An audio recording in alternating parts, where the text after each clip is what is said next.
അസ്സലാമു അലൈക്കും വറഹ്മത്തുള്ളാഹി തആല വബറകാത്തു. അന്ന് ഷമ്മാസ് കുറച്ച് ലേറ്റായാണ് വീട്ടിലെത്തിയത്. എന്നാൽ ഉസ്താദ് നേരെ പള്ളിയിലേക്കും പോയി, കുഞ്ഞു അവൻ്റെ വീട്ടിലേക്കും പോയി. ഉമ്മ കാത്തിരുന്ന് മടുത്തു. എന്തൊക്കെ തന്നെയാലും പാതിരാത്രി ആയപ്പോൾ അതാ ഷമ്മാസ് വന്ന് കയറി. ഉമ്മാ ഉമ്മാ ഓ എൻ്റെ പൊന്നാര കുട്ടിയേ. ഉമ്മ അതാ എഴുന്നേറ്റ് ചെന്നു. ആ നുസിനെ ഞാൻ വിളിച്ചണ്ട, ആ കുട്ടിയാളെ ഇതുവരെ നോക്കി നിൽക്കേനു. ഉമ്മയുടെ സംസാരം ഷമ്മാസ് കേട്ടു. ആ ഉമ്മ അസ്സലാമു അലൈക്കും. വലൈക്കും അസ്സലാം. ഇങ്ങോട്ട് കയറി പോന്നാ. ആ അല്ല എൻ്റെ കുട്ടിയെ, ഈ നട്ടപ്പാതിര വരെ ഉമ്മാൻ്റെ കുട്ടി ഇത് എവിടേനു? കുറച്ച് നേരത്തെ കാലത്ത് അങ്ങോട്ട്. ഉമ്മ ഞാൻ പറഞ്ഞില്ലേ, ഞങ്ങളൊരു ചെറിയ അന്വേഷണത്തിന് വേണ്ടി പോയതായിരുന്നു എന്ന്. ആ ആയിക്കോട്ടെ, ഏതായാലും മണ്ടിയില്ല. ആ നുസിയെ കുട്ടികളായിട്ട് ഇങ്ങനെ മല്ലിക്കെട്ടേനെ. ഞാൻ പറഞ്ഞു പോയി കിടന്നോ, അവൾ കുറേ കാത്തുനിന്ന് തന്നെ. പിന്നെ ഇജ്ജ് ഇവിടെ എത്തിക്കണമെന്നൊക്കെ പറഞ്ഞ് വിളിച്ചേക്കണ വന്നപ്പോഴേ എനിക്ക് കുറച്ച് സമാധാനം തോന്നി. ആ പിന്നെ എന്തൊക്കെ എന്തേന്നു എൻ്റെ കുട്ടി പറഞ്ഞ് നുസിനോടൊക്കെ പറഞ്ഞിരുന്നു തോന്നുന്നു. അതല്ലേ ഞാൻ എന്തേ കാര്യങ്ങൾ. ഉമ്മ ഏതായാലും മിസ്രി രക്ഷപ്പെട്ടു എന്ന് വേണമെങ്കിൽ പറയാം. കാരണം മിസ്രിയുടെ കെട്ടാൻ പോകുന്ന ചെങ്ങായിൻ്റെ അവസ്ഥ ആലോചിച്ചിട്ടേ. എന്താ മോനെ എന്തേ? ഞാൻ പറഞ്ഞില്ലായിരുന്നു നിൽക്കണ്ടെന്ന്. ഓൾക്ക് കുഞ്ഞു തന്നെ മതിയേ, ഇനി വേറെ ഒരാളെ ആലോചിക്കേണ്ട ആവശ്യമില്ല. ആയിഷമ്മ പറയുന്നു. എൻ്റെ ഉമ്മ അതൊക്കെ 3 4 കെട്ടി നടക്കാണ്. ചെറിയ കുറച്ച് കാണാൻ കൊള്ളാവുന്ന പെൺകുട്ടികളെ കണ്ടാലും മൂപ്പര് പിന്നെ ആ പെണ്ണിനെ അങ്ങനെ നിൽക്കാതെ കഴിക്കും അത്ര. പിന്നെ സ്വത്തും മുതലും സമ്പത്തൊക്കെ ഇഷ്ടം പോലെയാണ്. എത്ര പെണ്ണിനെ വേണമെങ്കിലും നോക്കാം, അതൊന്നും കുഴപ്പമൊന്നുമില്ല. പിന്നെയെന്ന് വെച്ചാൽ ആദ്യ ഭാര്യ പിണങ്ങി നിൽക്കണമെന്ന് കുറച്ച് മൂപ്പത്തേര് ഒഴിവാക്കിയിട്ടൊന്നുമില്ല. പഠിച്ചോനെ, അതാണ് ഇപ്പോൾ പറ്റുന്ന കേട്. നല്ല ചൊഗ്ഗിനും ചേൽക്കും നല്ല മട്ടത്തിൽ നിൽക്കുകയാണെങ്കിൽ എന്തോരൊരു റാഹത്തേക്കാരത്. ഇതിപ്പോൾ ഈ കുട്ടികൾ ഇങ്ങനെയൊക്കെ ഏതായാലും ആ പെണ്ണ് രക്ഷപ്പെട്ടു. അല്ലെങ്കിൽ ഇപ്പോൾ ഉമ്മ ഓരോരുത്തർക്കും എന്താ ഫ്ലാറ്റോ വില്ലയൊക്കെ ഉണ്ട്. കാണാൻ കൊള്ളാവുന്ന പെൺകുട്ടികളെ പിന്നെ കണ്ടുപിടിക്കാനും എളുപ്പമാണ്. കാരണം മൂപ്പര് പ്രിൻസിപ്പളാണ്. ഒരുപാട് സ്ഥാപനങ്ങളുണ്ട്, കോളേജായിട്ടും സ്കൂളായിട്ടൊക്കെ. അപ്പം പിന്നെ നല്ല കോളേജിലൊക്കെ നല്ല പെൺകുട്ടികളെ കണ്ടാൽ പിന്നെ മൂപ്പർക്ക് ഇഷ്ടപ്പെട്ട് കണ്ടാൽ പിന്നെ വിവാഹം ആലോചിക്കും അത്രേ. പിന്നെ ഭാര്യൻ്റെ ഉമ്മ ഒരുപാട് കാര്യങ്ങളൊക്കെ പറഞ്ഞു. എന്തൊക്കെ തന്നെയായാലും അല്ലാ ഏതായാലും രക്ഷപ്പെട്ടു. അല്ല മോനെ, ഇനിയിപ്പോൾ പ്രശ്നമൊന്നും ഉണ്ടാക്കൂലേക്കുല്ലേ ഉമ്മ? എങ്ങനെ ഇനി പെട്ടെന്ന് നിക്കാഹ്, കുഞ്ഞുവിൻ്റെ നിക്കാഹ്? ഉമ്മ എന്താടാ? കുഞ്ഞുവിൻ്റെ നിക്കാഹ് കഴിഞ്ഞിട്ട് എനിക്കൊരു സ്ഥലം വരുമെന്ന് പോകണട്ടോ. എവിടേക്ക്? ഉമ്മ അതൊക്കെ പറയാ. അതായത് നമ്മളായിട്ട് കുറച്ചങ്ങനെ മാറി നിന്നാൽ കുറേയൊക്കെ എന്തെങ്കിലുമൊക്കെ റെഡിയാവും. എൻ്റെ കുട്ടി എന്താ ഈ പറയണത്? എന്ത് കാര്യം ഈ പറയണത്? എവിടേക്ക് പോണ കാര്യം അമ്മാൻ്റെ കുട്ടി പറയണത്? ഉമ്മ അതൊക്കെ ഞാൻ പറഞ്ഞു തരാം. എന്താ ഷാമോനെ ജി പറയണത്? നവാസ് കഴിഞ്ഞ് കുറച്ച് ഇവിടെ ഉണ്ടാവും. അല്ല, നവാസ് ഇവിടെ ഉണ്ട്, ഷമ്മാസും ഇവിടെ ഉണ്ടാവും. ഇജിപ്പോൾ എവിടേക്ക് പോണേ? ഉമ്മ ഞാൻ ജസ്റ്റ് ഒന്ന് മാറി നിൽക്കുക, പിന്നെ എൻ്റെ ഫ്രണ്ട്സുകളൊക്കെ ഒന്ന്. അല്ല ഷാമോനെ, എന്ത് ജി പറയണത്? ഉമ്മാൻ്റെ കുട്ടി പാതിരാക്ക് എന്തേ പറഞ്ഞു? ഞാൻ പോയി കിടന്ന് ഉറങ്ങിക്കാൻ. എനിക്ക് എന്ത് തിന്നാ മാണേ ഇങ്ങോട്ട് വാ. ന്യൂസിയൊക്കെ ടേബിളിൽ എടുത്ത് വെച്ച് ഓൾ കണ്ട് കിടക്കാൻ പോയതാണ്. എല്ലാം ഉണ്ടാക്കി വെച്ചേക്കണം. ഷാമോൻ വരും എന്ന് പറഞ്ഞ് കാത്തിരുന്നു. ഞാൻ പറഞ്ഞു ജോ അവനെ കാക്കണ്ട, ഓല് ബൈക്കെന്നൊക്കെ എന്തെങ്കിലും തിന്നിട്ടുണ്ടാവും. ആണുങ്ങളല്ലേ, ആണുങ്ങളാകുമ്പോൾ ഇപ്പോൾ ഇങ്ങനെ നമ്മളിപ്പോൾ ഓലെ കാത്തിച്ച് പിന്നെ 3 4 ആൾക്കാർ പോയതുമാണ്. പേടിച്ചൊന്നും വേണ്ടാന്ന് പറഞ്ഞു. എന്തൊക്കെ തന്നെ ഓള് പോയി കിടന്നേക്കണ്. പാവം കുറേ കാത്തുന്നു. എന്നാ ഉമ്മാൻ്റെ കുട്ടിക്ക് എന്തെങ്കിലും മണി തിന്നോ? ഉമ്മ ഇനിയിപ്പോൾ ഈ സമയത്തൊന്നും വേണ്ട, ഞങ്ങൾ കഴിച്ചിരുന്നു അവിടുന്ന്. എന്താ അതുമ്മ? എന്താ ബട്ടൂരെ നല്ല അടിപൊളി മട്ടൻ ചാപ്സും. അങ്ങനെ. എന്നാൽ അതോള് ഫ്രൂട്ട്സൊക്കെ കെഗി വെച്ചേക്കണം. അപ്പോൾ മുറിച്ചും വെച്ചേക്കണം. ഉമ്മാൻ്റെ കുട്ടി തിന്നാളിത്. അത് തിന്ന് പോയി കിടന്നുറങ്ങിക്കോ. ഇനിയിപ്പോൾ എപ്പോഴാ റബ്ബ എന്നേരം കിടന്നിട്ട് നീച്ചുക. അല്ല മോനെ, ഇജ്ജ് ഒടുക്ക ഉമ്മാൻ്റെ കുട്ടി ഒടുക്ക് പോണ കാര്യം പറയണത്? ഉമ്മ ഞാൻ പഠിക്കാൻ പോയ സ്ഥലത്തേക്കൊന്ന് പോകേണ്ടി വരും. എന്തിയേ? ഒന്നുമില്ല, അവിടെ നിന്ന് ഇടയ്ക്കൊന്ന്. ഇനിയിപ്പോൾ അതാ കുട്ടികളെയും മക്കളെയൊക്കെ ഇട്ട് കണിച്ച് ഒടുക്കാൻ ഇനിയിപ്പോൾ പോണേ? ഇനിയിപ്പോൾ ഒടുക്കും പോകുന്നും വേണ്ട. ഉമ്മ എനിക്കൊന്ന് അത്യാവശ്യമായിട്ട് മാറി നിൽക്കണം, എന്നെങ്കിൽ നമ്മളെ കുടുംബമൊക്കെ ഒന്ന്. പിന്നെ ഇജ്ജ് മാറി നിന്നിട്ട് വേണ്ട ഇവിടെ കുടുംബം നന്നാകാൻ. എന്താ ചില പോടാ അവിടുന്ന്. ഉമ്മ ശരിക്കും ഷമ്മാസിനെ ചീത്ത പറഞ്ഞു. എന്നാൽ ഷമ്മാസിനെ അറിയാമായിരുന്നു ഉമ്മാക്ക് ഞാനില്ലാതെ നിൽക്കാൻ കഴിയില്ല എന്നുള്ളത്.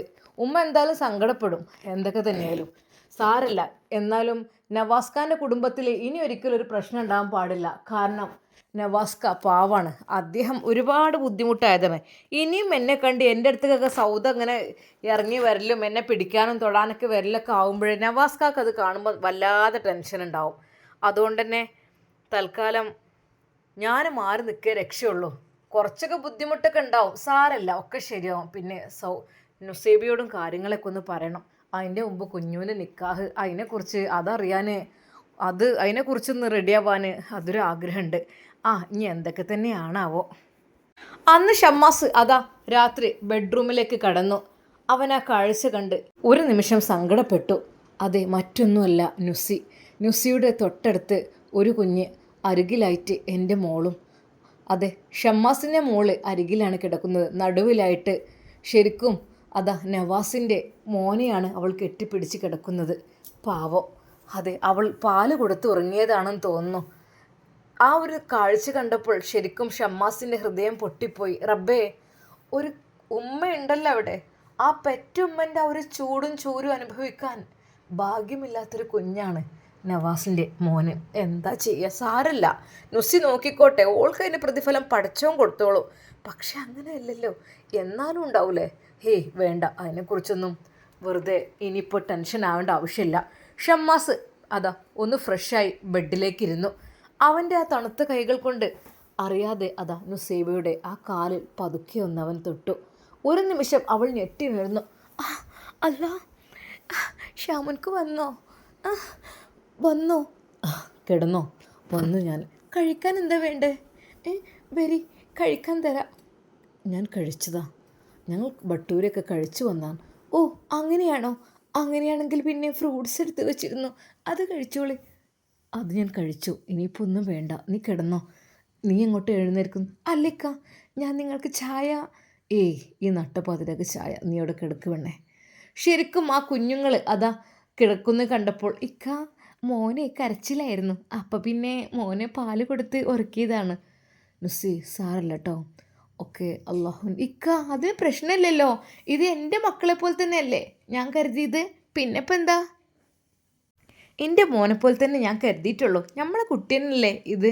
നുസി, ഈ ഒരു മനസ്സ് നിനക്ക് എന്നും ഉണ്ടായാൽ മതി, വേറൊന്നും വേണ്ട. ഇക്ക, നിങ്ങളുടെ ആ ഒരു സ്നേഹം മതി എനിക്ക്. നമുക്ക് നല്ല രീതിയിൽ മക്കളെ നോക്കി മുന്നോട്ട് പോകാം. എന്നാൽ ഷമ്മാസ് നിശബ്ദത പാലിച്ചു. എന്തേക്കൊന്നും മിണ്ടാത്തത്?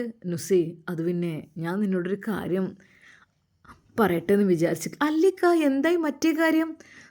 അത് മിസ്ത്രി രക്ഷപ്പെട്ടു എന്ന് പറയാം. അയാൾക്ക് 4 5 ഭാര്യമാർ ഒക്കെ ഉണ്ടെന്നോ, അങ്ങനെ ചെറിയ പെൺകുട്ടികളൊക്കെ കല്യാണം കഴിച്ച് അവരുടെ കൂടെ താമസിപ്പിക്കുന്നു, അങ്ങനെ എന്തൊക്കെ പറഞ്ഞു കേട്ട്. പഠിച്ചോനെ റബ്ബേ, ഏതായാലും മിസ്ത്രി രക്ഷപ്പെട്ടില്ലേ? അതെ, അയാളുടെ ഉപദ്രവമില്ല, സൂക്ഷിക്കണം. കാരണം ചില കഴുകന്മാരുണ്ടാവും, എത്ര കല്യാണം കഴിച്ചാലും ഇഷ്ടപ്പെട്ട പെണ്ണിനെ തേടി വരണേ. അങ്ങനൊന്നും ഇല്ല, ഞാൻ മതിയായിരുന്നു. പഠിച്ചവനോട് പ്രാർത്ഥിക്കാം.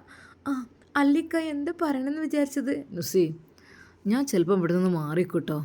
എങ്ങോട്ട്? അല്ലേ, ഇവിടെ ഇപ്പോൾ കുറേ ആയില്ലേ, ഇനി ഒന്നങ്ങോട്ട്. പിന്നെ മലേഷ്യയിലേക്ക് എൻ്റെ ഫ്രണ്ട്സുകളും വിളിക്കുന്നുണ്ട്. ഇക്ക, അതെ, അപ്പോൾ എന്താ, വിഷമിക്കണ്ട, നിന്നെ നല്ലൊരു അധീനത്താക്കിയിട്ട് തന്നെ ഞാൻ റെഡിയാവുള്ളൂ. നിൻ്റെ പഠനം പൂർത്തിയാക്കാനുള്ള എല്ലാ സൗകര്യങ്ങളും ഞാൻ ചെയ്ത് നിനക്ക് തരും. അത് മാത്രമല്ല, പിന്നെ കുഞ്ഞിൻ്റെ കാര്യത്തിലാണെങ്കിലും ഒക്കെ ഏതായാലും ഒന്ന് മാറി നിൽക്കട്ടെ. അല്ലെങ്കിലേ നിനക്കറിയില്ലേ സൗദിയുടെ സ്വഭാവം. ഇക്ക, നിങ്ങളെന്താ എലിയെ പിടിച്ച് ഇല്ലം ചുടുകയാണോ? അങ്ങനെയല്ല, നമ്മളെ ഭാഗം എപ്പോഴും നമ്മൾ താഴ്ന്നു കൊടുക്കണം. നമ്മൾ താഴ്ന്ന് ക്ഷമിച്ച് നിന്നാൽ പഠിച്ചോ നമ്മളെ ഭാഗത്തുണ്ടാവും. അതല്ല, ഒരിക്കലും ഞാൻ ഇവിടുന്ന് പോകില്ല, അവൾ പോട്ടെ ഈ വീട്ടിൽ നിന്നെന്ന് പറഞ്ഞാൽ അതൊരു നല്ല കാര്യമല്ല. കാരണം നവാസിൻ്റെ ഭാര്യയാണ്, അവൾക്ക് കൂടി അവകാശപ്പെട്ടാണ് ഇവിടെ. അതുകൊണ്ട് തന്നെ ഞാൻ ഒന്ന് താഴ്ന്നു നിന്ന് കൊടുക്കുകയാണ് നല്ലത്. കാരണം നവാസ്ക്ക് അവൾ നല്ല രീതിയിൽ ജീവിക്കട്ടെ. കാരണം ഫസീലത്ത് അവിടെയായിരിക്കും, ഇവൾ ഇവിടെ ആയിരിക്കും. 2 പേരും ഓരോരുത്തർ എന്നുള്ള സംഭവം അത് നടക്കുന്ന കാര്യമാവില്ല, ഇപ്പം തന്നെ പ്രശ്നമായിരിക്കും.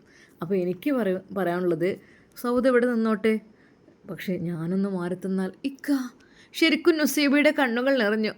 ഇക്ക പോണോ? ഞാനും വരട്ടെ ഇക്കയുടെ കൂടെ? ഒരു നിമിഷം നുസൈബയുടെ വാക്കുകൾക്ക് മുമ്പിൽ ഷമ്മാസ് മൗനം പാലിച്ചു. നുസി, നിൻ്റെ പഠനവും കാര്യങ്ങളും ഇവിടെ ഗവൺമെൻറ് കോളേജും അതൊക്കെ നിനക്ക് കിട്ടിയതല്ലേ അത് നീ ഇക്ക അതൊന്നും എനിക്കറിയാം. നീ നിൻ്റെ ആ ഒരു പഠിക്കണമെങ്കിൽ എവിടെ വേണമെങ്കിലും പ്രൈവറ്റായിട്ടും പഠിക്കാം, നോ പ്രോബ്ലം.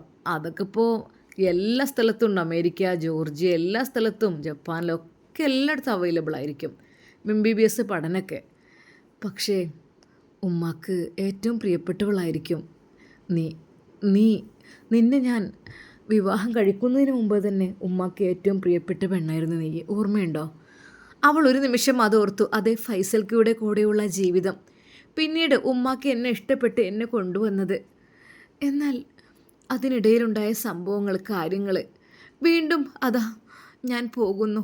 ഉമ്മ ഷമ്മാസ് എന്നെ ഇഷ്ടപ്പെടുന്നു, അറിയാതെ ഉമ്മ എന്നെ കാണുന്നു. അതൊക്കെ ആലോചിക്കുമ്പോൾ വല്ലാത്തൊരു അത്ഭുതം തന്നെയാണ്. നുസി, ഞാനൊരു കാര്യം പറയട്ടെ, നീ ഇല്ലാതെ ഉമ്മാക്ക് കഴിയൂടി? ഇക്ക ശരിയാണ്, ഉമ്മയെക്കുറിച്ച് ആലോചിക്കുമ്പോൾ എനിക്ക് ടെൻഷനാണ്.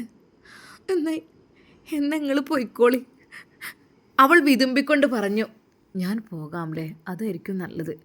ഒരു പക്ഷേ ഞാനൊന്ന് മാറി നിന്നാലേ മറ്റെന്താ വെച്ചാൽ സൗദേ എന്നെ കാണുമ്പോൾ എൻ്റെ അടുത്തേക്ക് കൂടുതൽ ഓടി വരിക, അങ്ങനെയൊക്കെ ആകുമ്പോൾ ശരിയാണ്, അസുഖത്തിൻ്റെ ഭാഗമായിട്ടായിരിക്കും. പക്ഷെ നവാസ്കാക്ക് അത് കാണുമ്പോൾ എത്ര വിഷമമുണ്ടാവും.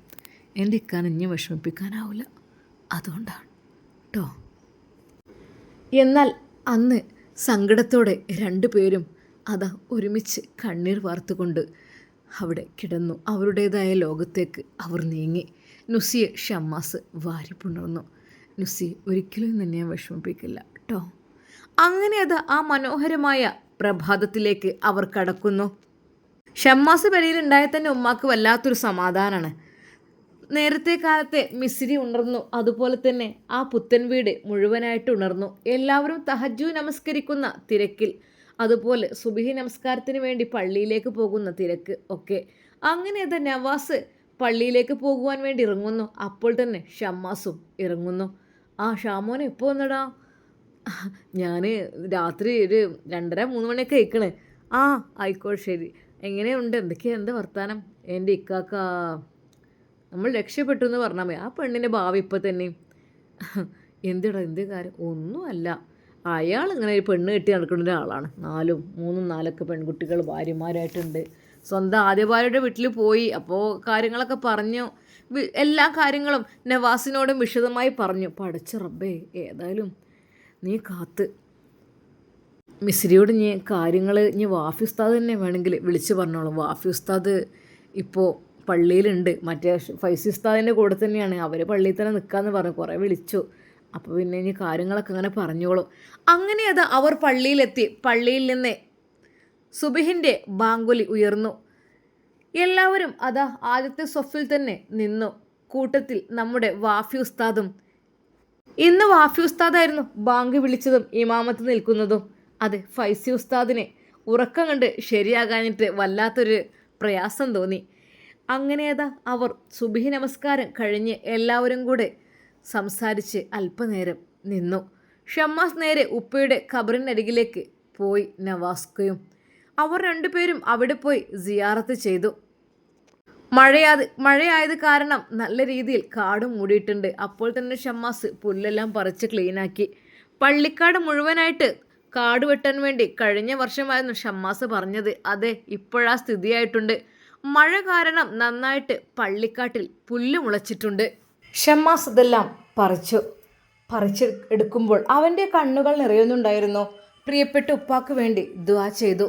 നവാസും കൂടെയുണ്ട്. എന്നാൽ എന്തെന്നറിയില്ല, ഷമ്മാസിനായിരുന്നു സങ്കടം വന്നുകൊണ്ടിരുന്നത്. അതെ, എന്നാൽ ഒരു നിമിഷം അതാ നവാസ് ചോദിച്ചു, എന്താ ഷാമോൻ എന്തെങ്ങനെ കരയുന്നത്? എനിക്ക് ഒന്നുമില്ലടാ. എന്നാൽ ഷമ്മാസ് തൻ്റെ പ്രിയപ്പെട്ട പിതാവിനോട് പറയുകയായിരുന്നു, ഉപ്പാ ഞാൻ പോവാട്ടോ മലേഷ്യയിലേക്ക്. എനിക്ക് എൻ്റെ ഉപ്പാൻ്റെ കൂടെ കൂടുതൽ ജീവിക്കാൻ പറ്റിയിട്ടില്ല. പക്ഷേ ഉമ്മാനിട്ടിട്ട് പോകുന്നത് എനിക്ക് ഇഷ്ടമൊന്നുമില്ല. ഉമ്മ പാവാണ്, എന്താ ചെയ്യുക? പിന്നെ നമ്മളെ കുടുംബത്തിൻ്റെ അവസ്ഥ ഇങ്ങനെയൊക്കെയാണ് ഉപ്പ. സാരല്ല, എന്നാലും നവാസ്ക്ക് സങ്കടപ്പെടരുത്. ഒരിക്കൽ പോലും ഒരാളെ കൊണ്ട് ഒരാൾ വിഷമിക്കാൻ പാടില്ലല്ലോ. ഉപ്പ ഞാൻ പോവട്ടോ. ശരിക്കും ഷമ്മാസ് പുല്ല് പറിക്കുന്നതിനിടയിൽ വിതുമ്പുന്നു. എല്ലാം അവൻ പടച്ച റബ്ബിൽ സമർപ്പിച്ചു.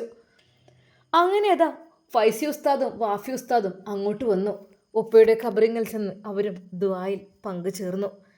എല്ലാം കഴിഞ്ഞ് അവരതാ പള്ളിയിലേക്ക് തന്നെ കയറി.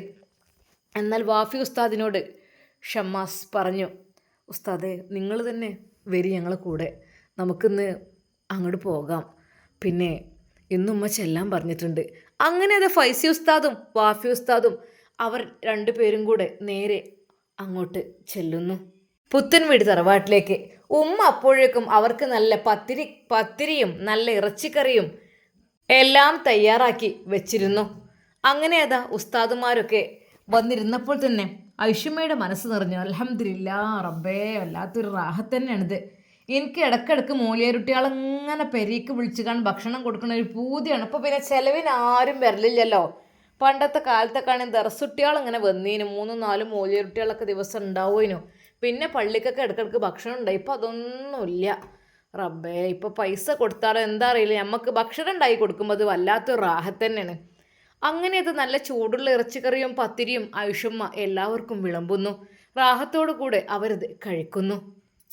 വാഫിസ്താദേ, എന്തൊക്കെ തന്നെയാലും കാര്യങ്ങളൊക്കെ അറിഞ്ഞില്ലേ? ഏതായാലും ഇനി അമ്മക്കേ കാത്തു നിൽക്കണ്ട. ഇനിയിപ്പോൾ കുഞ്ഞൂനായിട്ട് അമ്മക്കാണ്ട് ഉറപ്പിച്ച അല്ലേ, അതല്ലേ നല്ലത്? അതെ ഉമ്മ, എനിക്ക് സമ്മതമാണ്. ഇനി അവരുടെ രണ്ടുപേരുടെയും സമ്മതം കൂടി കിട്ടിയിട്ട് നമുക്കതങ്ങോട്ട് പെട്ടെന്ന് റെഡിയാക്കാം, അതായിരിക്കും നല്ലത്. ഇനിയിപ്പോൾ വെച്ചുകൊണ്ടിരുന്നാലേ അതും പ്രശ്നമായിരിക്കും. പൊന്നാരെൻ്റെ കുട്ടിയെ എന്നോട് പറയാൻ, ഞാൻ എന്നോടെന്ന് പറഞ്ഞ എൻ്റെ കുട്ടിയെ കരുതി നിങ്ങളോട് പറയാൻ, എന്നെ ഒന്ന് വിളിച്ചാൻ പാടില്ലല്ലോ മുത്തല്ലിമീങ്ങളൊന്നും. പഠിച്ചോനെ അസ്തഗ്ഫിറുല്ലാ. ഉമ്മ അതിനെന്താ ഉമ്മ, നിങ്ങളോട് പറയാനേ, കുഞ്ഞൂനെ കുറിച്ച് പറയുകയാണെങ്കിൽ എനിക്കൊന്നും പറയാനില്ല. കുഞ്ഞു എന്ന് വെച്ചാൽ ഇപ്പോൾ ഇവിടെ നവാസിൻ്റെ പെണ്ണുങ്ങൾ അങ്ങനെ വലിയ കുറച്ച് ഇതൊക്കെ അതിനല്ലോ, അങ്ങനെ അങ്ങോട്ടും ഇങ്ങോട്ടൊക്കെ ഒരു, എന്നാലും നോക്കേ ഈ കുഞ്ഞു എന്ന് പറഞ്ഞ ഒരുത്തനുണ്ടല്ലോ, ഓന് എന്ത് കാട്ടും? ഈ ഞങ്ങളിവിടെ ഇനിയിപ്പോൾ അങ്ങനെ ഓളില്ലെങ്കിലും കൂടിയിട്ട് പെരുന്നാക്കായാലും എന്തെങ്കിലും ആണ്ടർതി വരുമ്പോഴൊക്കെ ഇങ്ങോട്ടൊന്ന് വന്ന് കണ്ടൊരു തുള്ളി ചായൻ്റെ വെള്ളം എൻ്റെ അടുത്ത് നിന്ന് കുടിച്ച് പോകും. അത് അതിനൊരു പൂതിയാണ്. എനിക്കും തന്നെ അത് കാണുമ്പോൾ വല്ലാത്തൊരു തൃപ്തിയാണ്. ഞാൻ വിചാരിച്ചും ചെയ്യും റബ്ബേ, എത്രക്കും നല്ല ആൺകുട്ടികളൊക്കെ ഉണ്ടാവുമല്ലോ ഇങ്ങനെ വയസ്സായാലൊക്കെ ഓർമ്മയുള്ളവരെന്ന് ഞാൻ വിചാരിക്കും. ഞാൻ അങ്ങനെ വിചാരിച്ചും പഠിച്ചോനെ ഈ കുട്ടിക്ക് നീ റഹ്മത്തും ബർക്കത്തും നീ പ്രദാനം ചെയ്യും, ഗൾഫിക്ക് പോകാൻ നിൽക്കേനോ. അതിൽ ഞാൻ ഷാമോനോട് പറഞ്ഞു, എൻ്റെ പൊന്നാര കുട്ടിയെ ഓല് ഇനിയിപ്പോൾ ഗൾഫിക്ക് പോയാലും ഇപ്പോൾ വയസ്സായ ഉമ്മയും ഇപ്പിയൊക്കെ ഒറ്റക്കൊക്കെ ആകുമ്പോൾ ഇടങ്ങാറല്ലേ ഇക്കാരം. ഉമ്മാൻ്റെ കുട്ടീനെ നല്ലൊരു പണി അവിടെ. അപ്പോൾ തന്നെ ഓൻ പറഞ്ഞു, ഉമ്മ ഞാൻ ഓനെ മാനേജർ പോസ്റ്റൊക്കെ എടുത്തേക്കണ്, ഓനക്ക് ഗൾഫത്തിനേക്കാളും ശമ്പളം ഞാൻ ഇവിടെ കൊടുക്കാമെന്നൊക്കെ പറഞ്ഞുകാണ്ട് ഏതായാലും അൽഹംദുലില്ലാ റാഹത്തോട് കൂടെ ഇപ്പോൾ ഒക്കെ റെഡി ആയിക്കണം. അപ്പോൾ നിങ്ങളോട് പറയാനുള്ളത്, കുഞ്ഞുവിനെ കുറിച്ച് നിങ്ങൾക്ക് ഒരു നെഗറ്റീവും പറയാനുണ്ടാവില്ല. കാരണം കുഞ്ഞുവെന്ന് വെച്ചാൽ അങ്ങനത്തെ ഒരു കുട്ടിയാണേ. കുറേ പഠിപ്പും വിദ്യാഭ്യാസം ഇല്ലല്ലോ, മനസ്സമാധാനം, പിന്നെ ഈ മനുഷ്യന്മാരോടുള്ള സ്വഭാവം ഉണ്ടല്ലോ, അത് നന്നായി കിട്ടിയാൽ തന്നെ കഴിച്ചിലായി. അപ്പോൾ നിങ്ങൾ കുഞ്ഞുവിൻ്റെ കാര്യത്തിൽ നിങ്ങൾ ഒരിക്കലും വിഷമിക്കേണ്ട, നല്ല മോനാണ് ഓനെ എല്ലാം കൊണ്ടും. അതുകൊണ്ട് പൊന്നാരൻ്റെ വാഫി ഉസ്താദ് എനിക്ക് നിങ്ങളോട് പറയാനുള്ളത് എന്താണെന്ന് വെച്ചാൽ, നിങ്ങൾ ഒന്നും ആലോചിച്ചണ്ട, കണ്ണും ചിമ്പിക്കാനും സമ്മതിച്ചോളൂ ഇതിന്. ഉമ്മ എനിക്ക് സമ്മതമാണ്. ഇനി മിസ്രിൻ്റെയും കുഞ്ഞുൻ്റെയും സമ്മതം കൂടി കിട്ടിക്കഴിഞ്ഞാൽ അൽഹംദുലില്ലാ നമുക്ക് റാഹത്തോട് കൂടെ ഇൻഷാ അല്ലാഹ് നടത്താം. അതാണ് ഞാൻ ആഗ്രഹിക്കുന്നത്. അതന്നെ നല്ലത് അല്ലേ ഷാമോനെ?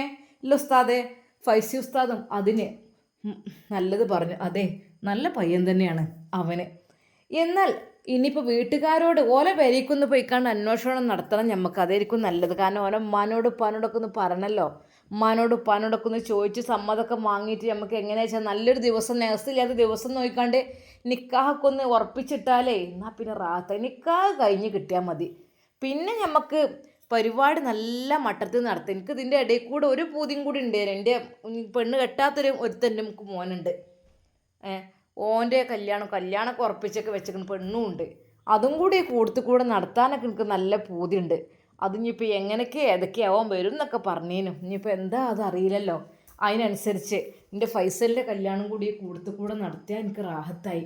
ശരിക്കും അതാ ഐഷുമ്മ അത് പറഞ്ഞപ്പോൾ ഷമ്മാസ് പറഞ്ഞു, ഉമ്മ നല്ല കാര്യം തന്നെയാണ് ഉമ്മ പറഞ്ഞത്, അതും കൂടെ അങ്ങ് ആയാൽ റെഡി ആയിരുന്നു അല്ലേ. അല്ലെങ്കിൽ പിന്നെ അവിടെ നിന്ന് നിക്കാഹ് കഴിച്ചോട്ടെ വെക്കേണ്ടി വരും. അല്ലാതെ ഇപ്പോൾ നമ്മളിപ്പോൾ ഇതിങ്ങനെ ഇത് കാത്തുനിന്നാൽ ശരിയാവുമോ? മോനെ ഞാൻ പറഞ്ഞതോ അവനോടേ, നിക്കാഹ് കഴിച്ചു നമുക്ക് പരിപാടി ഇവിടെ നടത്താമെന്ന് പറഞ്ഞു. അതിലിപ്പോൾ ഓനിപ്പോൾ വല്ലാതെ ഇങ്ങോട്ട് അയിമക്ക് ഇങ്ങോട്ട് ഒരിത് വന്നിട്ടില്ല. എന്താ എനിക്കറിയില്ല. ഒരു ധൃതിയില്ല. മറ്റൊരു പെണ്ണിട്ടാണ്ടാവില്ല കുട്ടികൾക്കൊരു പൂതി. ആ ഒരു പൂതിയെ ഓനക്കില്ല. ഓനിങ്ങനെ പിന്നിക്ക് വലിഞ്ഞ് നിൽക്കണം. അതാണ് ഇപ്പം എനിക്ക് പിന്നെ ഏതായാലും നമ്മൾ കുഞ്ഞുവിൻ്റെ മിസിലിന് കല്യാണം വേയാണ് നടത്തുക. എന്നിട്ട് മതി ബാക്കിയൊക്കെ കേട്ടാ. അങ്ങനെ അതവർ സന്തോഷത്തോടു കൂടി എല്ലാവരും ചായയെല്ലാം കുടിച്ചു. ഉസ്താദ് നേരിയതാ സമീറയുടെ റൂമിനരികിലേക്ക് വരുന്നു. ഷമി, ആ ഇക്ക നിങ്ങൾ വന്നോ? ഓ, ഞാൻ വിചാരിച്ച സൗണ്ട് കേട്ടപ്പോൾ ഇക്കയുടെ സംസാരം ഒന്നും കേട്ടതുമില്ല. എവിടെ കുഞ്ഞുങ്ങളെ, എവിടെ എൻ്റെ മക്കള്? മാഷാ അല്ലാ, നല്ല ഉറക്കിലാണല്ലേ. ആഹാ, ഐഷു ഇവിടെയാണോ? അതെ, ഓൾക്ക് എപ്പോഴും കുട്ടിൻ്റെ കൂടെ കിടക്കണം. ഞാൻ പറഞ്ഞു ആയിക്കോട്ടെ. ഉമ്മ കുറേ പറഞ്ഞു മോളെ ഇങ്ങോട്ട് പോരും മോളെ നമുക്ക് ഇവിടെ കിടക്കാം എന്ന് പറഞ്ഞപ്പോൾ നവാസ്ഖാൻ്റെ മക്കളും ഒക്കെ ഉണ്ടാകുമ്പോഴേ അപ്പോൾ ഐഷുവിനാണെങ്കിൽ മിനിറ്റിന് കുട്ടികളെ കാണണം. ഈ വാതിൽ തുറക്കലും അടുക്കലും തന്നെ ആയിട്ട് ഐഷുമ്മ പറഞ്ഞേ, മോൾ എന്നാൽ ഇവിടെ തന്നെ നിന്നോ കുറച്ച് നേരം, കാരണം ഉമ്മച്ചിനെ എങ്ങനെ ഇടങ്ങാറാക്കണ്ട എന്ന് പറഞ്ഞു. ആണോ ഐഷു? ഉപ്പച്ചി കുഞ്ഞുവാവൻ്റെ അടുത്ത് കിടക്കാൻ നല്ല ഇഷ്ടമാണ്. ആ ആയിക്കോട്ടെ കേട്ടോ, മോള് കിടന്നോ. പിന്നെ ഉറക്കത്തിലൊന്നും കയ്യും കാലൊന്നും മേത്തൊക്കെ ആവരുത് കേട്ടോ. ഇല്ല, അങ്ങനെയൊന്നും ആവില്ല. അവൾ നല്ലോണം നോക്കും കുട്ടികളെ. എന്ത് ഇഷ്ടമാണ് അവൾക്കെന്നോ. ഓ, ഏതായാലും എൻ്റെ കുട്ടിക്ക് 2 കുഞ്ഞനിയന്മാരെ കിട്ടിയില്ലേ, അതും വലിയ റാഹത്ത് തന്നെയല്ലേ. അതെ അതെ ഉമ്മ, നല്ല കുട്ടികളാണ് കേട്ടോ. ഉപ്പച്ചി കുഞ്ഞ് രാത്രി കരയും. കരഞ്ഞിട്ട് എന്നെ എങ്ങനെ നോക്കും, ചിലപ്പം ചിരിക്കും ചെയ്യും. എൻ്റെ പൊന്നു മോളെ, എൻ്റെ കുട്ടികളെ പൊന്നിത്താത്തല്ലേ. ആ അതുകൊണ്ടാണ് കേട്ടോ. അങ്ങനെ അതാ സന്തോഷത്തോടു കൂടി അവരുടെ ആ ഒരു കുടുംബജീവിതം അങ്ങനെ പോവുകയാണ്. എന്നാൽ അതാ ഉസ്താദ് സമീറയോട് ചോദിച്ചു, ഷമി ഇപ്പോൾ കുറച്ച് ദിവസമൊക്കെ ആയില്ലേ, നമുക്ക് നമ്മൾ ഫ്ലാറ്റിലേക്ക് കണ്ട് പോയാലോ? എന്നും വരെ ബുദ്ധിമുട്ടിക്കുന്നത് ശരിയല്ലല്ലോ. ഇക്ക എനിക്ക് സമ്മതമാണ്, പക്ഷെ ഐഷുമ്മ സമ്മതിക്കും അറിയില്ല. കാരണം എന്താണെന്ന്, ഇവിടെ റുക്കാത്ത തേച്ച് കുളിപ്പിക്കലും കുട്ടികളെ കുളിപ്പിക്കലും അതൊക്കെ ഇപ്പോൾ അവിടെ ആകുമ്പോഴേ, ഇവിടെ ആകുമ്പോൾ എല്ലാം നല്ല വിറകടുപ്പും കാര്യങ്ങളൊക്കെ ഉണ്ടായിട്ട് നാൽപ്പാമരം തിളപ്പിക്കലും അതുകൊണ്ട് കുളിപ്പിക്കുക. അതിപ്പോൾ നമ്മുടെ ഫ്ലാറ്റിലൊന്നും ഇല്ലല്ലോ. അപ്പം ഇനിയിപ്പോൾ എങ്ങനെയാവോ? ഓ, എന്തായാലും ഇക്ക ഒരു 40 അങ്ങോട്ട് കഴിഞ്ഞോട്ടെ. പെണ്ണേ, സത്യം പറഞ്ഞാലേ എന്തിക്ക? അല്ല ഒന്നുമല്ലേ, വീട്ടിലേക്കൊക്കെ കയറാനൊക്കെ കൊതിയാകുന്നുണ്ട്. പിന്നെ നീ ഇല്ലാതപ്പോൾ എങ്ങനെ വിചാരിച്ചിട്ട് പള്ളിയിൽ തന്നെ അഡ്ജസ്റ്റ് ചെയ്ത് നിൽക്കുകയാണ്. ഉമ്മ നിങ്ങളോട് പറഞ്ഞില്ലേ ഇവിടെ നിൽക്കാൻ? ആ നിൽക്കാൻ പറയട്ടൊന്നുമല്ല, അതൊക്കെ ശരി തന്നെയാണ്. ഓ, എന്തൊക്കെ തന്നെയായാലും ഇങ്ങനൊരു ഉമ്മയെ കിട്ടിയത് കൊണ്ടും ഇങ്ങനൊരു വീട് കിട്ടിയത് കൊണ്ടും നമ്മൾ കഴിച്ചിലായി. പുത്തൻ വീട് തറവാട്ടത്തെ അല്ലേ. ശരിയാണടി, വളരെയധികം നല്ല മനുഷ്യരാണ്. ഇങ്ങനത്തെ പണക്കാരായ മനുഷ്യരെ എവിടെ നിന്ന് കിട്ടുന്നത്?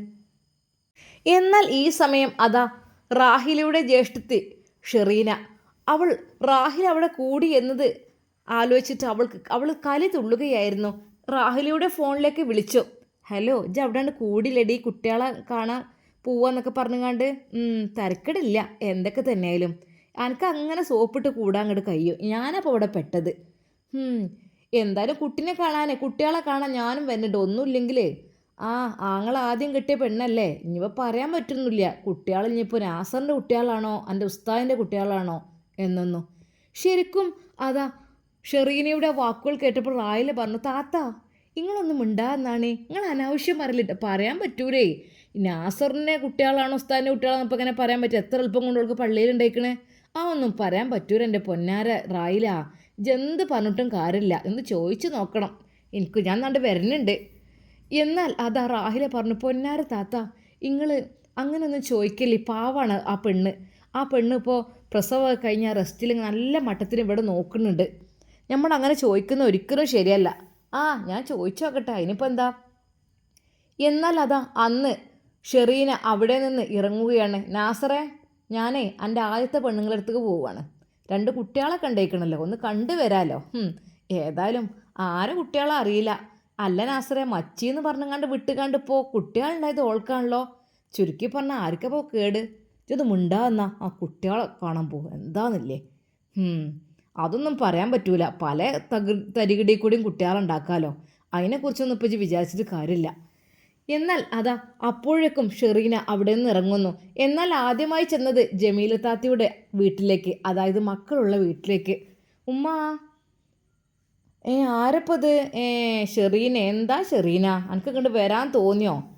നിങ്ങളിങ്ങനെ ഓരോന്ന് പറയുമ്പോൾ ഞാൻ ഇടയ്ക്കിടയ്ക്കൊന്ന് പോയി നിൽക്കും അവിടെ. പിന്നെ ഇനി ഇവിടെ കുറച്ച് ദിവസം നിൽക്കാം, അല്ല എന്താ. എന്തി എനിക്ക് അവിടെ മടുത്തോ? മടുത്തിട്ടൊന്നുമല്ല, എൻ്റെ അഞ്ചത്തി റായിൽ അങ്ങോട്ട് പോന്നിക്കണ്. പുത്തൻവീട് തറവാട്ടിലാണ് ഇപ്പോൾ ഓള് നിൽക്കണത്. അപ്പോൾ എനിക്കും ഒന്ന് കുട്ടികളെ കാണാൻ പോകാൻ വേണ്ടിയിട്ടേ. പൊന്നാര പെണ്ണെ, കുട്ടികളെ കാണാൻ പോയി അതും ഇതോടെ പോയി പറയരുത് കേട്ടോ, ഇജ്ജ് ഇടങ്ങാറാക്കണ്ട കേട്ടോ. നല്ല മട്ടത്തിൽ ഒരു കഴിഞ്ഞ് പോവാണ്. ഇത് വെറുതെ ഫിത്തിനെയും ഫസാദും ഉണ്ടാക്കാൻ വേണ്ടി പോകരുത്. ഈ ഉമ്മാക്ക് പിന്നെ അതിൻ്റെ കേടാണ് എപ്പോഴും. ഞാനുള്ളപ്പോൾ ഫിത്തിനെയും ഫസാദും ഉണ്ടാക്കണത്. അല്ല ഇജിപ്പോൾ എന്ത് ഇങ്ങോട്ട് പോന്നു? ഇജല്ലേ പറഞ്ഞു റഷീദ് അങ്ങോട്ട് വരാതെ ഞാനങ്ങോട്ട് വരൂല എന്നൊക്കെ. ഇപ്പം എന്തായി? എൻ്റെ മനസ്സൊക്കെ മാറിയോ? അതൊന്നല്ല, കുറേ ഇപ്പോൾ അവിടെ നിൽക്കുമ്പോൾ നമുക്കൊരു മടുപ്പുണ്ടാവില്ല, അങ്ങനെ അങ്ങോട്ട് പോകുന്നതാണ്. അല്ലടി, എൻ്റെ അമ്മാനെ വൃദ്ധസാധനത്തിൽ നിന്ന് കൊടുന്നോ? നിങ്ങൾ അതിനെക്കുറിച്ച് അല്ലാതെ വേറെ ഒന്നും നിങ്ങൾക്ക് പറയാൻ ചോദിക്കാനും ഇല്ലേ? എന്നാൽ എന്തേ വേണേൽ തിന്നോ, ഇവിടെ ചോറും കൂട്ടാനൊക്കെ ഉണ്ടാക്കി വെച്ചിക്കണ്. അതൊക്കെ ഞാൻ തിന്നോളാം. ഞാനതിൽ കുട്ടികളൊന്ന് പോയി കണ്ടുവരട്ടെ എന്താന്നില്ലേ. അല്ലടി, നിങ്ങളല്ലേ മച്ചി എന്നൊക്കെ പറഞ്ഞതിന് ഇപ്പോൾ ഓളല്ല പ്രസവിച്ചത്, ഇപ്പം എന്തായി? നിങ്ങൾ എന്നോട് വല്ലാതെ ചിലക്കണ്ട, അതൊന്നും പറയാൻ പറ്റൂല, പല രീതിയിലും ഉണ്ടാവില്ല അതൊക്കെ. നേരെ അതാ ഷെറീന പുത്തൻവീട് തറവാട്ടിലേക്ക് ചെല്ലുകയാണ്. സത്യം പറഞ്ഞാൽ ഷെറീന പുത്തൻ വീട്ടിലേക്ക് ചെല്ലുന്നതിന് റാഹിലേക്ക് ഇഷ്ടമല്ലായിരുന്നു. കാരണം എന്തെങ്കിലും ഫിത്തിനെയും ഫസാദ് ഉണ്ടാക്കാൻ വരികയായിരിക്കും. പഠിച്ചോനെ, എന്തായാലും പഠിച്ചോൻ കാത്തു രക്ഷിക്കട്ടെ. അങ്ങനെ അതാ പുത്തൻ വീട് തറവാടിൻ്റെ ഗേറ്റ് തുറന്നുകൊണ്ട് അതാ ഷെറീന അകത്തേക്ക് കയറി. അവൾ അവിടുത്തെ ചുറ്റുപാടുള്ള മുറ്റവും ചെടികളും എല്ലാം കണ്ട് അത്ഭുതപ്പെട്ടു. നാളത്തേക്കാളും കുറേ ഉഷാറായിക്കണം, പൂത്ത പണല്ലേ, എന്തും കാട്ടിക്കൂട്ടിക്കൂടെ. ഏതായാലും എൻ്റെ അജ്ജത്ത് ഷെറീന നല്ല സാധനത്തിന് ഉള്ളിൽ കയറി കൂടിക്കണല്ലോ അവള്. അടുക്കള വാതിലിൻ്റെ ഭാഗത്തു കൂടെ അവൾ അതാ അങ്ങോട്ട് കയറി. ഐഷുമ്മ സോപ്പിട്ടുകൊണ്ട് ഷെറീന അങ്ങോട്ട് കയറി വന്നു. ആരത്? ഇങ്ങോട്ട് പോരടി ഷെറീന, അജ്ജ് ഇവിടുന്ന് പോയിക്കണെന്ന് എൻ്റെ അമ്മ നാൾ പറഞ്ഞു. എന്തേച്ച് പോയത്? ആ കുട്ടികൾ എവിടെയാണല്ലോ നിൽക്കണത്. എൻ്റെ പൊന്നാര ഐഷുമ്മ അങ്ങളോട് പറയാൻ. അതൊക്കെ അങ്ങനെ പോയി. ഇവിടുത്തെ സ്വഭാവം കൊണ്ടേ ഉമ്മാക്കും എൻ്റെ പുതിയാപ്പിൾക്കൊക്കെ ഒരു യാതൊരു സ്വഭാവമാണ്. അപ്പോൾ ഇടയ്ക്കൊന്ന് മാറി എന്നാലും ഓൽക്കൊരു ചേഞ്ച് ഉണ്ടായിക്കോട്ടെ ചിട്ടേ അല്ലേ. എന്നാലും ഇജാ കുട്ടികളിട്ട് പോയത്. പാവ ആ ജമീൽ താത്ത അത് എത്രമാത്രം ഇടങ്ങാറാവുണ്ടാവും. ആ കുട്ടികളെ നോക്കലും അതും പിന്നെ വെയ്യാതായിരിക്കും. എന്തടി അങ്ങനെ കാട്ടിയത്? കുറേയൊക്കെ അങ്ങനെ ഉണ്ട് കാട്ടി കൂട്ടുതന്നെ, അല്ലാതെ അപ്പം ഇങ്ങനെ ഇവിടെ നിന്നാലേ അത് ശരിയാവില്ല വിചാരിച്ചിട്ട് തന്നെ, പണി തീരൂല. അതുകൊണ്ട് തന്നെ ഒന്ന് പോയത്. പിന്നെ അല്ല, ഇങ്ങോട്ട് തിരിച്ചു പോന്നോ? തിരിച്ചു പോരാച്ചാൽ ഇനിയിപ്പോൾ കുറച്ച് ദിവസം ഇവിടെ നിൽക്കട്ടെ. എൻ്റെ ആങ്ങളെ ഓൻ അത്ര ശരിയില്ല, കള്ളും കുടിച്ച് വന്ന് പല പെണ്ണുങ്ങളെടുത്തും അങ്ങനെ ഇങ്ങനെയൊക്കെ ആയിട്ട്. അപ്പോൾ പിന്നെ ചിലപ്പോൾ എൻ്റെ സ്വഭാവം ഒന്നും മാറുന്നുണ്ട്. ചിലപ്പോൾ ആങ്ങളെയും പെങ്ങളോ എന്നുള്ള ഒരു ഇതൊന്നും ചിലപ്പം കാണൂല. ഒരു ജാതി ഒരു സൈസ് സ്വഭാവം. ഓനും ലഹരി ഉപയോഗിച്ചിട്ടേ മാറുകയാണ്, ആൾ മാറുകയാണ്. ഞാൻ പെങ്ങളെല്ലാം എന്നൊക്കെ ഇങ്ങോട്ട് തോന്നിപ്പോവും. എൻ്റെ അടുത്ത് രണ്ടെണ്ണം കിട്ടാൻ നിന്നാണ്. അപ്പം ഞാൻ വിചാരിച്ചു ഇനിയിപ്പോൾ ഒന്ന് മാറിക്കാന്ന്. എൻ്റെ പൊന്നാരൻ്റെ ഷെറീന, കെട്ടിയ മാപ്പിളുടെ അടുത്ത് നിന്നാൽ ഈ ഒരു ഗതി ഉണ്ടാവില്ലല്ലോ. ഇനിയിപ്പോൾ ആൾ മാറിയാലും എങ്ങനെയൊക്കെ തന്നെയായാലും അതാണ് പറഞ്ഞത്, നിൽക്കേണ്ടടുത്ത് നിൽക്കണമെന്ന്. ഏതായാലും എവിടെ ഇപ്പം എൻ്റെ അഞ്ചെത്തി? ഓളിപ്പോൾ എന്താ കുട്ടീൻ്റെ ഡ്രസ്സ് എടുക്കാൻ പോയത്? എന്താ എനിക്കറിയില്ല, ഉണക്കാൻ പോയത് എന്താന്നാവോ. ഇപ്പോൾ ഓളിവിടെ സ്ഥിരമായില്ലേ? ഇവിടെ ഏതായാലും ഞാൻ ഒരു പാർപ്പേരത്തിനെ വെക്കാൻ വേണ്ടി നിൽക്കുന്നേനു. അങ്ങനെ നിന്നപ്പോഴാണ് ഇപ്പോൾ കയറി വന്നത്. ഇവൾ പറഞ്ഞു ഞാൻ അടുത്തോളം ഐഷുമ്മ എല്ലാം ഞാൻ ചെയ്തുകൊണ്ട് ഇവിടുത്തെ എല്ലാ പണികളും പാർപ്പേരത്തേക്ക് വെറുതെ പൈസ കൊടുക്കണ്ടെന്ന് പറഞ്ഞു. അപ്പോൾ പിന്നെ അങ്ങനെ ഒരാൾ പറയുമ്പോൾ ഞാൻ എടുക്കും തലക്കും ഒരു പൈസ കൊടുക്കും. ഇനിയിപ്പോൾ ഒന്നായിട്ട് കൊടുക്കാം. മറ്റേത് പാർപ്പേറ്റുകൾ നിർത്തിയാലും 10-60 ഉറുപ്പ്യ എന്തായാലും കൊടുക്കേണ്ടി വരും. അപ്പോൾ ഈ ഒരു ഇതിങ്ങനെ ഇനിയിപ്പോൾ നമ്മളെ മുമ്പിൽ വന്ന് ചോദിച്ചുമ്പോൾ കൊടുക്കാക്കാൻ പറ്റില്ല. പിന്നെ ഒറ്റക്കായിട്ട് കാക്കരൊന്നും കേട്ടോ, എല്ലാ പണിയും എല്ലാവരും എടുക്കും. നുസി ഉണ്ട്, എൻ്റെ മെസ്സിരി ഉണ്ട്. പിന്നെയെന്ന് വെച്ചാൽ ഞാൻ എടുക്കും. പിന്നെ റുക്കാത്ത പെണ്ണിൻ്റെയും കുട്ടീൻ്റെയും കാര്യം പറ്റെടുക്കണോലത്തൊക്കെ അത് നോക്കും. അങ്ങനെ 3-4 ആൾക്കാരുണ്ട് തലങ്ങും വിലങ്ങൊക്കെ ആയിട്ട്. എല്ലാം കൂടി എടുപ്പിച്ചല്ലേ കേട്ടോ, നമുക്ക് ഇടങ്ങാറല്ലേ, അങ്ങനെ ചെയ്യാൻ പാടില്ലല്ലോ. ഇനിയിപ്പോൾ എത്ര പൈസ കൊടുത്താലും. അങ്ങനെ അതാ ഷെറീന കുട്ടിയെ കാണുവാൻ വേണ്ടി അതാ എവിടെ നമ്മളെ കുട്ടികളുള്ളത് എവിടെ? ഓളാ റൂമിലല്ലേ, ഉസ്താദ് അതിൻ്റെ ഉള്ളിലുണ്ടേന്. ഞാൻ ഇനി പൊയ്ക്കണം നോക്കണം കേട്ടോ, പൊയ്ക്കണേ ഞാൻ പറഞ്ഞോളാം. ഐഷുമ്മ അപ്പോൾ തന്നെ അങ്ങോട്ട് കയറി ചെന്നു. എന്നാൽ അതാ റൂമിനകത്ത് ഉസ്താദിൻ്റെ ശബ്ദം കേട്ടു. ഷമി, പിന്നെ നമുക്ക് ഇനിയിപ്പോൾ എന്താ ചെയ്യണം? എന്തായാലും ചോദിച്ചു നോക്കട്ടെ. അത് എടി അവിടെ ഉസ്താദുണ്ട് ഇവിടെ ഇരിക്കും, ഞാൻ ചായൻ്റെ ഉണ്ടാക്കി തരാം. നുസിയേ ഉമ്മ ഇങ്ങോട്ടൊക്കെ ആരെയും വന്നിക്കണെന്ന്? ഷെറീന താത്തേ? അത് ശരി, ഇരിക്കി. സത്യം പറഞ്ഞാൽ നുസൈബക്ക് പേടിയാണ് ഷെറീനയും റാഹിലയൊക്കെ അത്ര വലിയ കുഴപ്പമൊന്നുമില്ല തോന്നി. എന്നാലും ഷെറീനയുടെ കാര്യത്തിൽ നുസൈബക്ക് പേടിയാണ്. ഇരുന്നോലെ ഇവിടെ എടി കുറച്ച് ചാനലുകൾ ഉണ്ടാക്കി കൊടുത്താളാ. ആയിക്കോട്ടെ. അവൾ അപ്പോൾ തന്നെ പാലെടുത്ത് പാക്കറ്റ് പൊട്ടിച്ച് ഒഴിച്ച് ചായ ഉണ്ടാക്കുവാൻ വേണ്ടി നിൽക്കുന്നു. ചായ വെള്ളമൊന്നും വേണ്ട, കുട്ടികളൊന്നും കണ്ടു പോയരച്ചിട്ട് വന്നതാണ് ഞാൻ. ഏതായാലും എൻ്റെ പൊന്നാര ഐഷുമ്മ എന്തേ അല്ലേ, ഓരോരുത്തരും ഒരു ഭാഗ്യം എന്ന് പറയാം. അല്ല ഐഷുമ്മ, ഞാൻ ഒരു കാര്യം ചോദിച്ചു നോക്കട്ടെ. അല്ലതിപ്പോൾ ഉസ്താദിന് കല്യാണം കഴിഞ്ഞിട്ടിപ്പോൾ ഒരു കൊല്ലമൊന്നും ആയിട്ടില്ലല്ലോ, അപ്പോത്തിനിപ്പോൾ ഇതിപ്പോൾ എങ്ങനെ? അല്ലേ ഓള് പറഞ്ഞാൽ 1-2 മാസം തെണ്ടി തിരിഞ്ഞ് നടന്നതാണ്, അവിടെ നിന്ന് പോകുകയും ചെയ്ത് ഇവിടെ എത്തിയിട്ടില്ല പറഞ്ഞ പോലെ. പറയാൻ പറ്റൂലേ, അല്ല പുസ്തകൻ്റെ തലയിലായതുകൊണ്ടോ ചോദിച്ചാണ് ഞാൻ. എന്താ ഷെറീന ഈ പറയണത്? അവിടെ നിന്ന് ഇറങ്ങിക്കണമെങ്കിൽ ഓൾ ഇവിടെ കയറിയത്, പിന്നെ ഓളെ നോക്കിയത് ഞാനാണ്, പിന്നെ ഓളെ കെട്ടിച്ചതും ഞാൻ തന്നെയാണ്. അപ്പോൾ എനിക്ക് കാര്യങ്ങളൊക്കെ അറിയാം. എന്താ ഈ പറയണത്? ഐഷുമ്മയുടെ അടുത്തുനിന്ന് അങ്ങനെ ഒരു മറുപടി ഒരിക്കലും ഷെറീനെ പ്രതീക്ഷിച്ചില്ല. അല്ല ഐഷുമ്മ, ഞാൻ പറയാൻ പറ്റില്ല, ഉസ്താദിൻ്റെ തലയിലേറ്റ് അയക്കണം, അതല്ലേ മച്ചയൊക്കെ തന്നെ ഇനോ. പിന്നെ ഇനിയിപ്പോൾ എൻ്റെ ആങ്ങളുടെ അടുത്തുനിന്ന് പോകുന്ന കാണ്ട് ഇനിയിപ്പോൾ വേറെ എവിടെയെങ്കിലൊക്കെ. ഷെറീന, ഒരാളെ കുറിച്ച് വേണ്ടാത്തിങ്ങനെ പറയരുതിട്ടാ. ശരിക്കും ഏഷനും പരദൂഷണവും പറയണത്. അതെ, പഠിച്ചോൻ കാണുന്നുണ്ട്, കേൾക്കുന്നുണ്ട്. അതെ, ഓളെ ഞാൻ എൻ്റെ മോളെപ്പോലെയാണ് ഇവിടെ നോക്കിയത്. എന്നിട്ട് ഇഷ്ടപ്പെട്ടിട്ട് തന്നെയാണ് ഞാൻ ഓൾക്ക് വിവാഹം കഴിച്ചു കൊടുത്തതും ഉസ്താദിനെ കണ്ടറിഞ്ഞിട്ട് തന്നെ. അതെ 9 മാസമാകുമ്പോഴത്തേനെ കല്യാണം കഴിഞ്ഞ് 9-10 മാസമാകുമ്പോഴത്തേന് കുട്ടികളിവിടെ പുറത്ത് എത്തും. അതെനിക്കറിയില്ലേ? അതിനൊരു കൊല്ലൊന്നും കാത്തു നിൽക്കേണ്ട ആവശ്യമില്ല. ശരിക്കും ഷെറീനെ ഞെട്ടിപ്പിച്ചുകൊണ്ട് വീണ്ടും ഐഷുമ്മയുടെ വർത്താനം. അല്ല ഐഷുമ്മ, ഞാൻ അങ്ങനെ പറഞ്ഞതല്ലേ, ഞാനെങ്ങനെ പറഞ്ഞു എന്ന് മാത്രം. അല്ല, ഇത്ര എളുപ്പമായതുകൊണ്ടേ ആർക്കാരും സംശയം ഉണ്ടാവില്ലേ. എന്നാൽ ഉസ്താദ് സമീറയുടെ അരികിൽ നിന്ന് പുറത്തേക്കിറങ്ങുകയാണ്. എന്നാൽ ഷെറീന അതെല്ലാം കേട്ടുകൊണ്ടിരിക്കുകയാണ്. എന്താന്നില്ല, എന്തോ ഒരു സ്നേഹം, എന്തോ ഒരു മന്ത്രിക്കല, രണ്ടാളും കൂടി ഉള്ളൊരു സുഖം കണ്ടില്ലപ്പോൾ. കുട്ടികളുമായി മക്കളുമായി, മറ്റേത് എന്തായിരുന്നു. എന്നാൽ ഉസ്താദ് പുറത്തിറങ്ങിയിട്ട് ഷെറീന സമീറയുടെ അരികിലേക്ക് പോകുവാൻ വേണ്ടി കാത്തിരിക്കുകയാണ്. എന്നാൽ സമീറയ്ക്ക് ശരിക്കും ഭയമാണ് ഷെറീനയെ. കാരണം ആ വലിയ നാത്തൂനാണ് കൂടുതൽ സ്ട്രോങ് എന്നവൾക്ക് നന്നായിട്ടറിയാം. അങ്ങനെ ഉസ്താദ് പുറത്തിറങ്ങി. ഷെറീന നേരെ സമീറയുടെ റൂമിലേക്ക്. ഇൻഷാ അല്ലാഹ് ഇതിൻ്റെ ബാക്കി ഭാഗം നാളെ കാണാം. അതുവരേക്കും എല്ലാവർക്കും അസ്സലാമു അലൈക്കും വറഹ്മത്തുള്ളാഹി തആല വബറകാതുഹു.